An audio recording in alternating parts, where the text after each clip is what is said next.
Hello दोस्तों, आप सब कैसे हो? उम्मीद करते हैं आप सब अच्छे होंगे, मस्त होंगे, स्वस्थ होंगे। तो दोस्तों आपका फिलहाल में आपका एग्ज़ाम हो रहा है ग्रुप डी का, ठीक है? तो जितने भी साइंस पूछा जा रहा है वो सारा प्रीवियस ईयर से पूछा जा रहा है, ठीक है? नहीं विश्वास होगा तो आप लोग ज़रूर एनालाइज़ देख सकते हैं, ठीक है? जो करा रहा होगा उसका एनालाइज़ देख सकते हो कि क्या पूछा जा रहा है, ठीक है? तो चलिए आज की इस वीडियो में बने रहिएगा।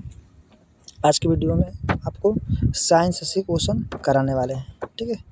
साइंस 20 महत्वपूर्ण साइंस रहेगा, ज़्यादा लेंथ नहीं रहेगा इस वीडियो को, ठीक है? तो चलिए स्टार्ट करते हैं आज के ये पहला क्वेश्चन जो है कि किसी परितंत्र में कौन सा जैविक घटक सबसे अधिक संख्या में मौजूद होता है? बहुत ही अच्छा प्रश्न है। तो इसका सही आंसर ऑप्शन आपका डी हो जाएगा। देखिए दोस्तों, किसी परितंत्र में उत्पादक जैविक घटक सबसे अधिक संख्या में मौजूद होते हैं, ठीक है? और इसके बारे में बता दें दोस्तों, तो उत्पादक वे जीव हैं, ठीक है, जो प्रकाश संश्लेषण के माध्यम से अपना भोजन स्वयं बनाते हैं।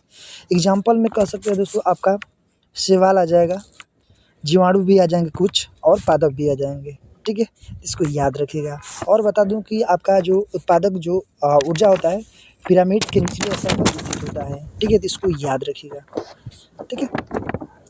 उत्पादकता जो है उत्पादक ये आपका प्रथम ट्रॉफिक स्तर होता है, ठीक है? तो इसको याद रखिएगा। और दूसरा ट्रॉफिक स्तर पूछेगा तो आपका शाकाहारी आ जाएगा, और तीसरा पूछेगा तो मांसाहारी आ जाएगा। तो इसको याद रखिएगा, ठीक है? कई बार प्रश्न पूछा जा चुका है, ठीक है? देखिए आपका दूसरा प्रश्न देखते हैं कि निम्नलिखित में से कौन सा इमोल्सन का उदाहरण है? ये कई बार प्रश्न पूछा जा चुका है, ये आपका इम्पोर्टेंट क्वेश्चन है। देखिए इमोल्सन की बात करें दोस्तों, इमोल्सन जो है आपका ऑप्शन सी हो जाएगा। ये जो है आपका फेस क्रीम है, ठीक है? फेस क्रीम जो है इमल्सन का एक उदाहरण है। इमल्सन जो कह सकते हैं दोस्तों एक द्रव मिद्रव का परिक्षेपण है, ठीक है? दूध भी कहे तो दूध जो इमल्सन या कहे तो पायस का भी उदाहरण हो सकता है, ठीक है? दूध, इसको याद रखिएगा, बहुत ही इंपॉर्टेंट है, ठीक है? और बता दूं कि एरोसोल जो होता है द्रव में ठोस या गैस में ठोस का परिक्षेपण होता है। एग्जाम्पल ले सकते हैं जैसे कि बादल हो गया, कोहरा हो गया, एक गैस में द्रव का परिक्षेपण है, ठीक है? धुआं कहे तो धुआं जो है गैस में ठोस का परिक्षेपण है। रबड़ की बात करें दोस्तों, तो आपका रबड़ जो है आपका सिस पॉली आइसोप्रीन है, ठीक है? तो इसको याद रखिएगा, रबड़, इससे भी प्रश्न आ सकता है। देखिए आपका तीसरा नंबर प्रश्न है कि जाइलम का कार्य क्या है? देखिए जाइलम जो है जल एवं खनिजों का संवहन करना, ये आपका जाइलम का कार्य है, ठीक है? जाइलम जो है जटिल स्थानीय पादप उत्पादक होता है, तो इसको याद रखिए, ऑप्शन सी करेक्ट आंसर हो जाएगा, जल एवं खनिजों का संवहन, ठीक है? इसको याद रखिएगा। देखिए अब देखते हैं आपका 4 नंबर प्रश्न है कि गति के दूसरे नियम के अनुसार संवेग जो है परिवर्तन के दर को खाली स्थान के समानुपाती होता है, ठीक है? तो आप सभी को पता होना चाहिए गति के दूसरे नियम के अनुसार जो है संवेग में परिवर्तन की दर जो है बल के समानुपाती होता है। तो यहाँ पर बल हो जाएगा ऑप्शन सी करेक्ट आंसर, ठीक है? फोर्स बराबर होता है, जो फोर्स जिसको बल बोलते हैं संवेग में परिवर्तन, ठीक है, dv बटा में dt, ठीक है? तो इसको याद रखिएगा, ये आपका। चलिए नेक्स्ट क्वेश्चन है आपका 5 नंबर, कह रहा है कि 5 मीटर जो है पर सेकेंड के स्थिर वेग जो है गतिमान जो है 2 kg की द्रव्यमान वाले एक पिंड की गतिज ऊर्जा क्या होगा? ठीक है? तो काइनेटिक एनर्जी बराबर होता है दोस्तों, ठीक है? काइनेटिक एनर्जी बराबर होता है इक्वल 1/2 mv², ठीक है? mv², इस पर आपका बन जाएगा, ठीक है? इसको याद रखिएगा। 1/2 करेंगे, यहाँ पर मल्टीपल करेंगे, 2 गुणे 5 का स्क्वायर कर देंगे, ठीक है? mv का स्क्वायर वेग जो वेलोसिटी होता है, तब 25 हो जाएगा, 25 दूना का 50 और 2 बार में यहाँ से कट जाएगा, यानी कि 25 जूल आ जाएगा, ठीक है? तो इसका answer option B correct answer. देखिए अब अगला क्वेश्चन है आपका 6 नंबर कि अपने सभी प्रारूपों में कार्बन ऑक्सीजन को दहन करके खाली स्थान देता है, क्या देता है? तो सही आंसर ऑप्शन आपका सी कार्बन डाइऑक्साइड, ठीक है, O2 देता है। नेक्स्ट क्वेश्चन है 7 नंबर कि जल के कितने अणु जो है आयरन परमाणु के तीनों अणुओं के साथ अभिक्रिया करके Fe3O4 बनाते हैं, ठीक है? तो देखिए आप सभी को बता दूं कि ये है आपका पूछा है कि कितने आयरन परमाणु हों, ठीक है? तो चलिए देखते हैं इसका करेक्ट आंसर ऑप्शन का भी हो जाएगा 4, ठीक है?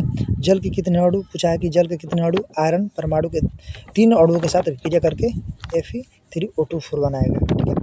ऑप्शन बी 4 हो जाएगा। नेक्स्ट क्वेश्चन है दोस्तों कि निम्नलिखित में से किस शब्द का प्रयोग अयस्कों में उपस्थित मिट्टी और रेत जो है जैसी अशुद्धियों के लिए किया जाता है।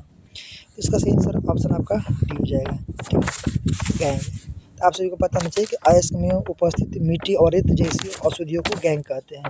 ठीक है, इसको याद रखिएगा।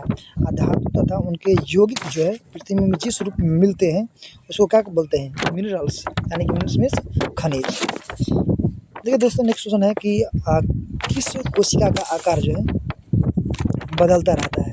वो कौन सा जो टिश्यू है, ठीक है, कोशिका, उसका आकार जो है हमेशा चेंज होता रहता है? वो है आपका दोस्तों ऑप्शन सी, अमीबा। ठीक है, तो आप सभी को पता होना चाहिए दोस्तों, अमीबा जो है ये हमेशा इसका आकार बदलता रहता है। अमीबा जो है कोशिका अनियमित आकार होती है जो अपना आकार लगातार बदलती रहती है। ठीक है, अमीबा की कोशिका जो है अपनी जेल जैसी यानी कोशिका द्रव्य के कारण अपना आकार बदलने में सक्षम होता है। ठीक है, इसको याद रखिएगा। नेक्स्ट क्वेश्चन है 10 नंबर पर है, किसी जीव का प्रत्येक विशेषक जो है निम्नलिखित में से किससे प्रभावित होता है?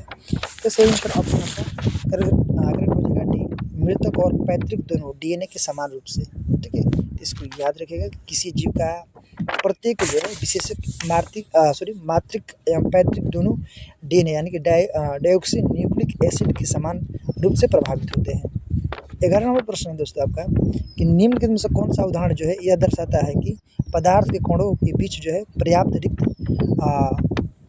स्थान होता है? ठीक है, पदार्थ जो होता है कण, ठीक है, ऐसे ऐसे छोटा उसके बीच जो है पर्याप्त रिक्त स्थान होता है। ये कौन दर्शाता है? तो देखिए, पानी का उबालना नहीं हो सकता है, लोहे के कील का टूटना ये भी नहीं हो सकता है, अगरबत्ती का जलना ये भी नहीं हो सकता है, लेकिन पोटेशियम परमैंगनेट का पानी में समान रूप से वितरित होना, उसमें आपको पदार्थों के कणों के बीच पर्याप्त रिक्त स्थान होने की संभावना होती है। तो ऑप्शन डी करेक्ट आंसर हो जाएगा। ठीक है, नेक्स्ट क्वेश्चन है आपका 12 नंबर कह रहा है कि जब किसी वस्तु को 10 सेंटीमीटर फोकस दूरी वाले अवतल दर्पण के सामने रखा जाता है तो दर्पण के सामने 20 सेंटीमीटर दूरी पर एक वास्तविक दूरी बनता है। तो पूछा है कि वास्तविक दूरी, ठीक है, वास्तविक दूरी क्या होगी?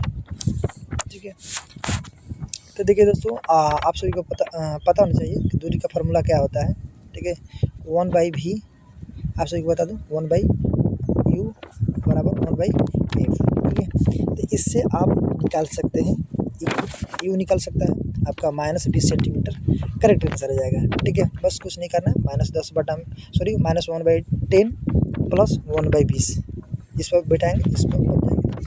अब देखते हैं दोस्तों 13 नंबर प्रश्न आपका क्या है? 13 नंबर प्रश्न है कि निम्नलिखित में से कौन सा परमाणु जो है द्रव्यमान की इकाई का प्रतीक है? परमाणु द्रव्यमान की इकाई का प्रतीक कौन सा है? तो इसका सही आंसर ऑप्शन आपका डी हो जाएगा, यू। ठीक है, इसको याद रखिए। 14 नंबर प्रश्न है कि एक बंद परिपथ में यदि 100 कूलाम आवेश जो है 50 सेकेंड की अवधि के लिए प्रवाहित होती है तो परिपथ में प्रवाहित धारा की गई धारा कितना हो जाएगा? ठीक है, कितना एम्पियर होगा ये पूछा हुआ है। ठीक है, तो इसका सही आंसर ऑप्शन आपका ए हो जाएगा। ठीक है, 2 एम्पियर, लेकिन कैसे होगा इसको देखते हैं। 2 एम्पियर होगा। देखिए, विद्युत धारा होता है आई, ठीक है, Q/T होता है, Q/T होता है। Q हो गया आपका कूलम 100, अब 50 आपका सेकेंड हो गया, तो 50 दूना क्या होता है 100, तो ही 2 एम्पियर हो जाएगा। ठीक है, तो इसको याद रखिए। ऑप्शन न्यूमेरिकल है, न्यूमेरिकल भी पूछा जा रहा है। ठीक है, हमारे साथ हमारे चैनल के साथ सब्सक्राइब कर लीजिएगा और जुड़कर तैयारी कीजिएगा। ठीक है, 15 नंबर प्रश्न है कि सही कथन का चयन कीजिए। सही कथन चयन करना है, ऑप्शन ए करेक्ट आंसर हो जाएगा। परागगण जो है पराग कणों के पुंकेसर से वातिकाग्र जो है तक स्थानांतरण होता है। ऑप्शन ए करेक्ट आंसर है। 16 नंबर है अम्ल और क्षार जो है कह रहा है कि इसके बीच की अभिक्रिया कौन सा है जो कौन से गैस उत्पादन बनाता है? ठीक है, कौन सा या कौन से उत्पाद बनाता है? तो सही आंसर ऑप्शन ए हो जाएगा, लवण और जल बनाते हैं। तो अम्ल और क्षार के बीच जो अभिक्रिया होती है, ठीक है, तो लवण और जल बनाते हैं। 17 नंबर है कि वृत्ताकार विद्युत धारावाही कुंडला के कुंडली जो है केंद्र पर चुंबकीय क्षेत्र रेखाओं का पैटर्न जो है कैसा होता है? तो सही आंसर ऑप्शन आपका सी हो जाएगा, संवाहक आकार का। ठीक है, ऑप्शन सी करेक्ट आंसर। देखिए, नेक्स्ट क्वेश्चन है 18 नंबर कह रहा है आपका 18वां प्रश्न है कि हमारे शरीर से हानिकारक जो है चयापचय जो है अपशिष्ट को किस जैविक प्रक्रिया द्वारा निष्कासित किया जाता है या की जाती है? तो ऑप्शन डी उत्सर्जन द्वारा। दोस्तों आप सभी को पता होना चाहिए हमारे शरीर से जो हानिकारक जो है चयापचय अपशिष्ट को उत्सर्जित जैविक यानी प्रतिक्रिया उत्सर्जन द्वारा निष्कासित किया जाता है। मनुष्य के प्रमुख उत्सर्जित अंग जैसे होते हैं आपका किडनी हो गया जिसको वृक्क बोलते हैं, फेफड़ा हो गया जिसको लंग्स बोलते हैं, त्वचा हो गया और यकृत हो गया। ठीक है, ये जितने भी सारे हैं आपका उत्सर्जी अंग है हम लोग के शरीर का। वृक्क जो है, वृक्क जिसको किडनी बोलते हैं, रक्त को छानता है, जो हम लोग का ब्लड होता है इसको छानता है वृक्क, किडनी, तथा अपशिष्ट को मूत्र के रूप में आपका बाहर निकालता है। बहुत सारा है जैसे कि फेफड़ा हो गया, फेफड़ा जो है कार्बन डाइऑक्साइड और जल वाष्प को शरीर से बाहर निकालने में सहायक होता है। त्वचा हो गया जैसे कि शरीर से जो पसीने आते हैं इसको लवण या अम्ल के तहत जल को बाहर निकालता है। यकृत है जो यकृत का काम है जो अमोनिया को यूरिया में परिवर्तित कर शरीर से बाहर निकालना, एल्कोहल या विष युक्त जो है पदार्थ इसको बाहर करना है। ठीक है, ये सब हमारे जो है मनुष्य के उत्सर्जित अंग होते हैं, तो इसको याद रखें। तो ये उत्सर्जन द्वारा आपका जितना भी हो बाहर निकालता है। 19वां क्वेश्चन है कि दर्पण द्वारा प्रतिबिंब के बनने में शामिल परिघटना क्या है? दर्पण द्वारा प्रतिबिंब के बनने में शामिल परिघटना कौन सा है? तो इसका करेक्ट आंसर ऑप्शन का ये हो जाएगा परावर्तन। ठीक है, तो दर्पण द्वारा प्रतिबिंब बनाने में शामिल घटनाएं क्या बोलते हैं? इसको परावर्तन बोलते हैं। लेंस द्वारा, एक बात याद रखिएगा कि लेंस द्वारा अपवर्तन के कारण प्रतिबिंब का निर्माण होता है। ठीक है, दर्पण भी दो प्रकार का होता है, समतल दर्पण और गोलीय दर्पण। ठीक है, तो इसको याद रखिएगा। अब गोलीय दर्पण को दो भागों में बांटा गया है, उत्तल दर्पण और अवतल दर्पण, जिसको उत्तल दर्पण को कन्वेक्स मिरर बोलते हैं, अवतल को कॉनकेव मिरर बोलते हैं। ठीक है, इसको याद रखिएगा। और 2 पॉइंट इसमें याद रखिएगा कि उत्तल दर्पण द्वारा बनाए गए प्रतिबिंब जो है उत्तल, याद रखिएगा, कन्वेक्स, ठीक है, ये हमेशा सीधा और आभासी तथा वस्तु से छोटा बनता है।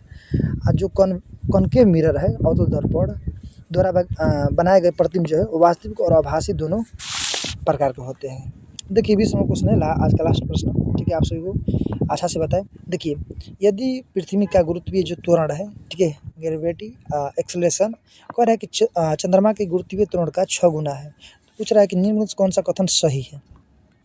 ऑप्शन आपका ए सही हो जाएगा। देखिए यहाँ पर क्या दिया हुआ है कि पृथ्वी पर जो है किसी वस्तु का भार चंद्रमा के उसके भार की तुलना में 6 गुना अधिक होता है, ये राइट है। ठीक है, कोई भी पृथ्वी पर कोई भी द्रव्यमान होगा, ठीक है, कोई भी उसमें भार होगा, वो चंद्रमा के उसके भार के 1/6 होता है। जैसे कि यहाँ पर 60 kg सामान है, तो चंद्रमा पर ले जाएंगे तो 1/6 यानी कि 6 में 60 यानी कि 10 kg का हो जाएगा चंद्रमा पर।